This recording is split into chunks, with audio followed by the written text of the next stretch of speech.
வீரபாண்டிய கட்டபொம்மன் படத்துக்கு போட்டியாக கண்ணதாசன் தயாரித்த படம். சிவாஜிக்கே டஃப் கொடுத்த அந்த நடிகர். இதை பற்றின அனைத்து விஷயங்களையும் தெரிஞ்சுக்க வீடியோ முழுமையாக பாருங்கள். உங்களுக்கு சிவாஜி கணேசன் அவர்களை பிடிக்கும்னா வீடியோவை லைக் பண்ணிவிட்டு நம்ம சேனலை சப்ஸ்கிரைப் பண்ணி பக்கத்தில் இருக்க பெல் ஐக்கானை கிளிக் பண்ணி அதில் ஆளுங்கிற ஆப்ஷனை செட் பண்ணி வச்சுக்கோங்க. அப்போ தான் நம்ம அப்லோட் பண்ணுற வீடியோ உடனுக்குடனே உங்களுக்கு நோட்டிஃபிகேஷனாக வந்து சேரும். வாங்க வீடியோக்குள்ளே போகலாம். தமிழ் சினிமாவில் நடிப்பிற்கு இலக்கணம், நடிப்பு பல்கலைக்கழகம் என ஒரு பெரிய ஆளுமையாக வலம் வந்த தான் சிவாஜி கணேசன் அவர்கள். தமிழ் சினிமாவோட தலைச்சிறந்த நடிகராக தோன்றியவர். இன்றைய இளம் தலைமுறை நடிகர்களின் ஒவ்வொருவருக்குள்ளும் சிவாஜியின் தாக்கம் கொஞ்சமாவது இருக்கத்தான் செய்யும். தமிழை சரியான முறையில் உச்சரித்து பேசக்கூடிய சிறந்த நடிகர். தன்னுடைய வெடுக்குத்தனமான நடிப்பாலும் பாவனைகளாலும் அனைவரையுமே ஈர்த்தாரு. கர்ஜனை குரலுக்கு சொந்தக்காரராக விளங்கியவர் இவர்தான். அவரோட நடிப்புக்கு தீனி போடுற அளவுக்கு பல நல்ல கதைகள்ல படங்கள் வந்து குவிஞ்சது. முதல் படத்திலேயே முத்திரை பதித்த மன்னன் சிவாஜி கணேசன் அவர்கள்.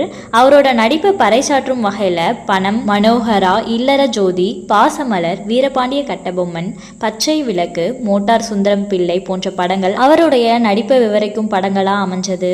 50களில் ஆரம்பித்த அவரோட திரைப்பயணம் இன்றைய தலைமுறை நடிகர்களோடும் தொடர்ந்தது. குணச்சித்திர வேடங்கள்ல விஜய் கூட லவ் டுடே, முரளியுடன் வீர தாலாட்டு, ரஜினியுடன் படையப்பா, கமலுடன் தேவர் மகன் அப்படின்னு அனைத்து முன்னணி நடிகர்களோடையும் நடிகர் திலகம் சிவாஜி கணேசன் அவர்கள் நடித்திருக்காரு. இந்த நிலையில சிவாஜியின் படங்கள்ல மிகவும் பேசப்பட்ட படம்னா அது வீரபாண்டிய கட்டபொம்மன். இந்த படத்தை பற்றி ரசிகர் ஒருவர் சித்ரா லட்சுமண் கிட்ட ஒரு கேள்வியை முன் வச்சிருக்காரு. அதாவது எம்ஜிஆர் நடிக்க இருந்த ஊமை கோட்டம் திரைப்படம் தான் SSR நடித்த சிவகங்கை சீமனாக மாறியது. சிவகங்கை சீமை திரைப்படத்துல சிவாஜி நடிச்சிருந்தா இன்னும் சிறப்பா இருந்திருக்கும்னு நினைக்கிறேன்.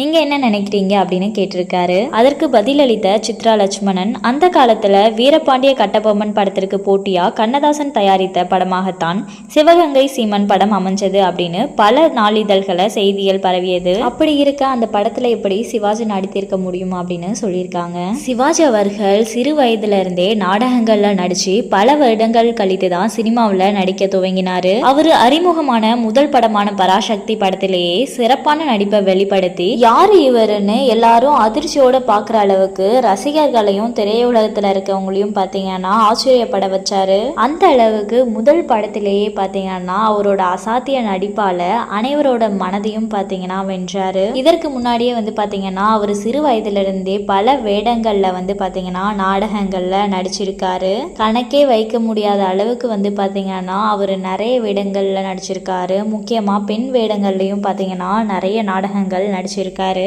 உங்களுக்கு சிவாஜி கணேசன் அவர்கள் நடித்த எந்த நாடகம் மற்றும் எந்த படம் மிகவும் பிடிக்கும் அப்படின்றத கமெண்ட் பண்ணுங்க. உங்களுக்கு சிவாஜி கணேசன் அவர்களை பிடிக்கும்னா வீடியோவை லைக் பண்ணிட்டு நம்ம சேனலை சப்ஸ்கிரைப் பண்ணிக்கோங்க. நன்றி. அடுத்து ஒரு இன்ட்ரெஸ்டிங்கான வீடியோவில் பார்க்கலாம்.